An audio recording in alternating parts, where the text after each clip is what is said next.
Shalom, selamat pagi warga jemaat GKI Ebenezer Timika dari rayon Yerusalem sampai rayon Yordan dan juga warga Kristen dimanapun berada.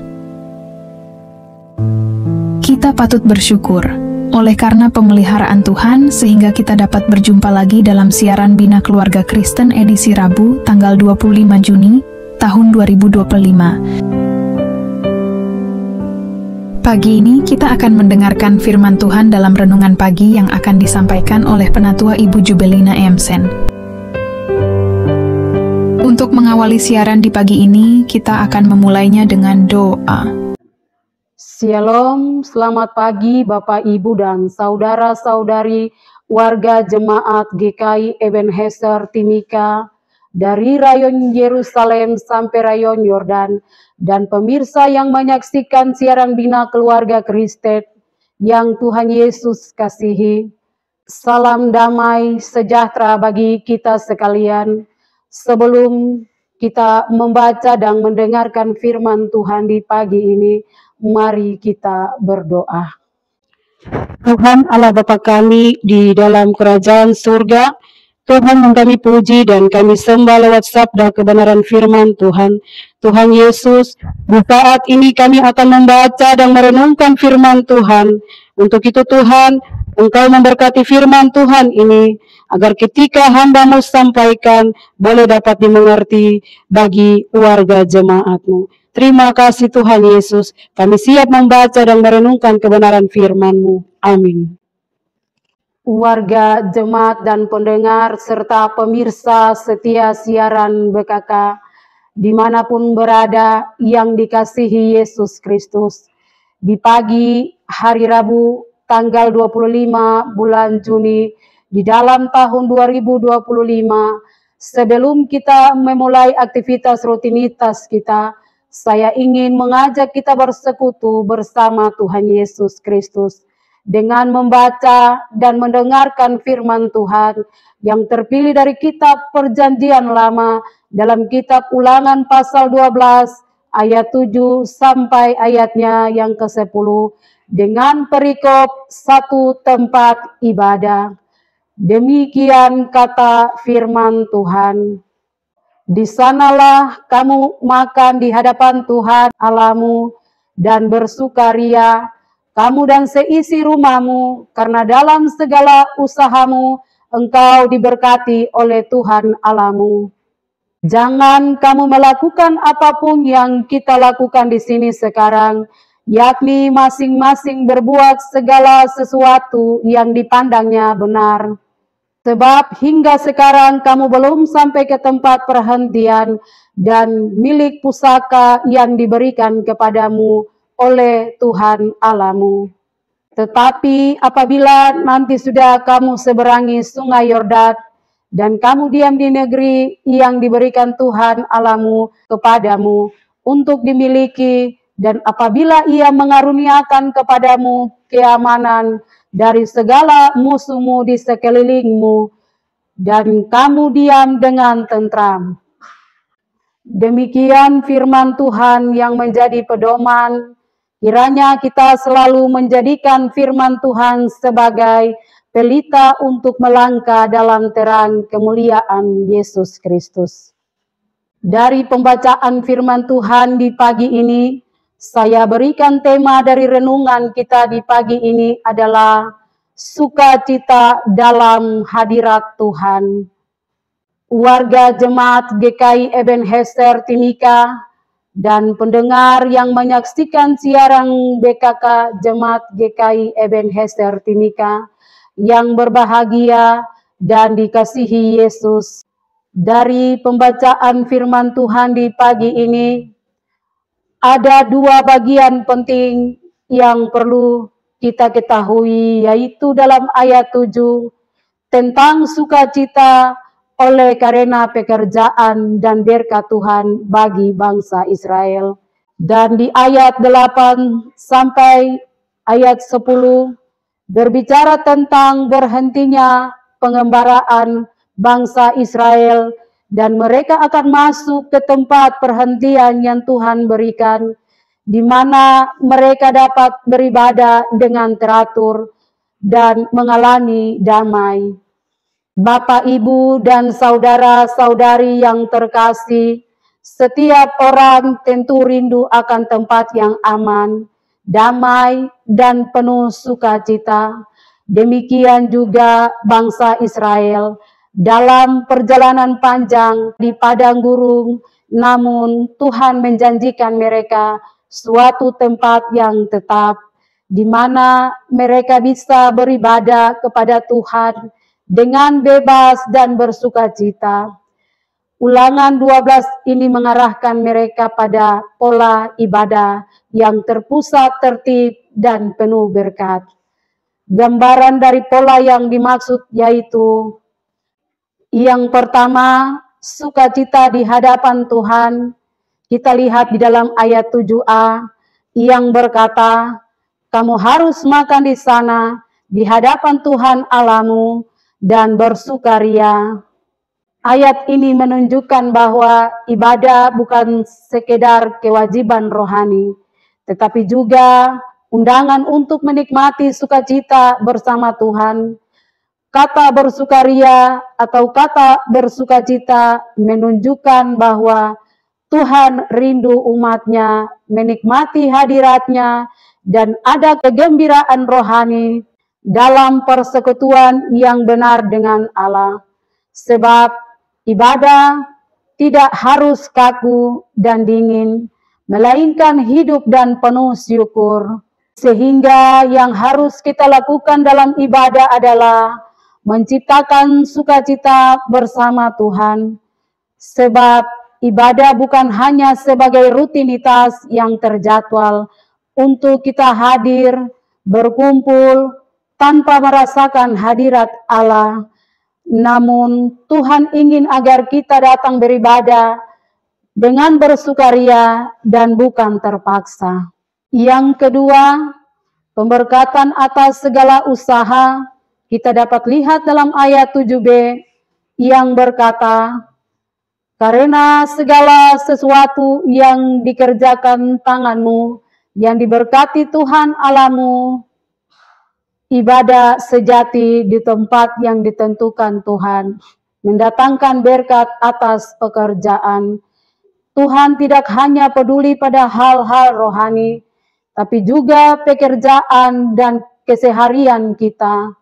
Ketika kita hidup dalam ketaatan, Tuhan memberkati tangan kita, sebab ketaatan menghasilkan berkat, bukan hanya secara materi, tetapi juga damai, sukacita, dan pemeliharaan Tuhan. Dengan demikian, pertanyaan bagi kita, sudahkah kita menyerahkan pekerjaan kita kepada Tuhan dan menguduskannya dalam ibadah? Sebab Tuhan memberkati usaha yang dilandasi ketaatan dan kesetiaan. Yang ketiga, ibadah yang tertib dan pusatnya Tuhan, kita dapat lihat dalam ayat 8 hingga ayatnya yang ke-9, yang berkata, janganlah kamu berbuat seperti yang kita perbuat di sini sekarang. Masing-masing melakukan segala apa yang dipandang benar menurut pandangannya sendiri. Di sini Tuhan menegaskan bahwa setelah masuk ke negeri perjanjian, maka ibadah tidak boleh lagi sembarangan atau menurut kehendak sendiri.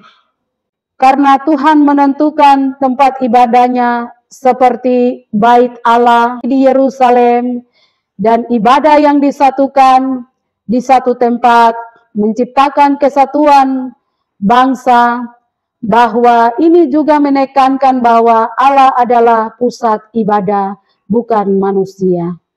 Dan jika di zaman sekarang tempat ibadah bisa bermacam-macam, tetapi pusatnya harus tetap Kristus. Kita tidak boleh beribadah menurut kemauan sendiri, tetapi sesuai dengan firman Tuhan dan tuntunan Roh Kudus. Yang keempat, tempat perhentian yang dijanjikan kita dapat lihat dalam ayat 10 yang berkata, kamu akan menyeberangi sungai Yordan dan akan diam di negeri yang diberikan Tuhan Allahmu kepadamu menjadi milik pusaka, dan ia akan memberi keamanan kepadamu dari segala musuh di sekelilingmu, sehingga kamu diam dengan tentram. Di sini Tuhan memberikan janji bagi bangsa Israel bahwa Tuhan memberikan keamanan dari musuh, seperti firman-Nya, Ia mengaruniakan kepadamu keamanan dari segala musuhmu di sekelilingmu. Ini menggambarkan perlindungan ilahi. Tuhan berjanji akan menjaga bangsa Israel dari musuh-musuh yang mengelilingi mereka.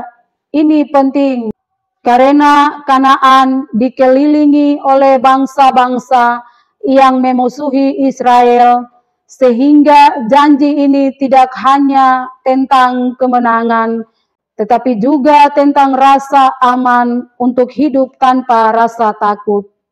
Bahwa Tuhan memberikan perhentian atau istirahat, seperti firman-Nya, dan kamu diam dengan tentram. Kata diam dan tentram mengacu pada kehidupan damai dan stabil setelah masa panjang pengembaraan di padang gurun. Perhentian atau istirahat ini bukan hanya fisik, tetapi juga spiritual. Bangsa Israel akan tinggal di tanah yang dijanjikan dengan ketenangan jiwa dan jasmani. Bahwa Tuhan memberikan ketentraman dan kepastian hidup. Tinggal dengan tentram berarti tidak ada lagi pengembaraan. Tidak ada perang berkepanjangan dan hidup di dalam keteraturan yang diberkati Tuhan. Ini juga merupakan syarat untuk beribadah secara benar. Karena dalam konteks pasal ini, Tuhan menjanjikan satu tempat ibadah yang tetap, yang hanya bisa dijalankan dalam situasi damai. Dengan demikian, janji Tuhan dalam Ulangan 12 ayat 10 adalah janji damai dan keamanan total, baik secara fisik, sosial, dan juga rohani, yang akan mereka alami setelah masuk ke tanah perjanjian. Jika mereka setia kepada Tuhan, keamanan ini adalah anugerah, bukan hasil kekuatan sendiri, dan merupakan fondasi bagi kehidupan umat yang berpusat pada Tuhan. Umat Kristen dimanapun berada yang dikasihi Yesus Kristus, ini adalah gambaran berkat total ketika umat hidup sesuai kehendaknya dalam konteks perjanjian baru. Yesus adalah perhentian sejati.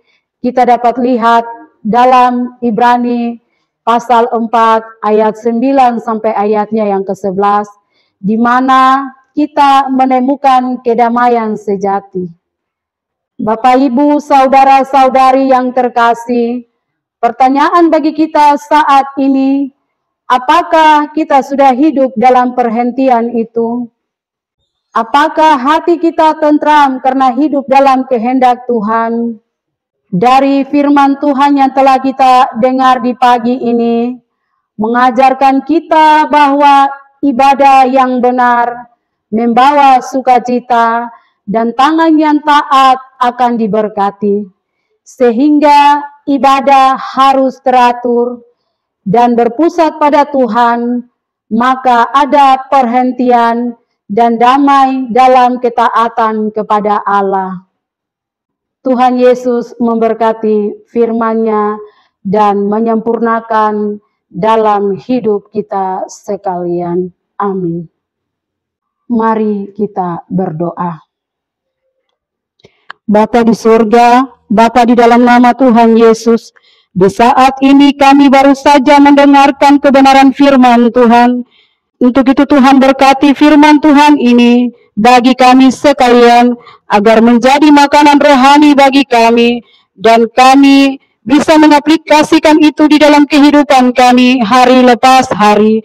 Firman ini akan menjadi berkat buat kami di sepanjang pagi ini. Bapa di surga, hamba berdoa bagi warga jemaat GKI Ebenezer, dari rayon Yerusalem sampai rayon Yordan. Tuhan berkati kami sekalian, berkati suami, istri, dan anak-anak kami, apapun yang menjadi harapan, cita-cita, pergumulan. Tuhan berkati setiap harapan dan pergumulan kami. Hamba berdoa bagi suami kami yang bekerja, istri-istri kami yang bekerja, anak-anak kami yang mencari pekerjaan.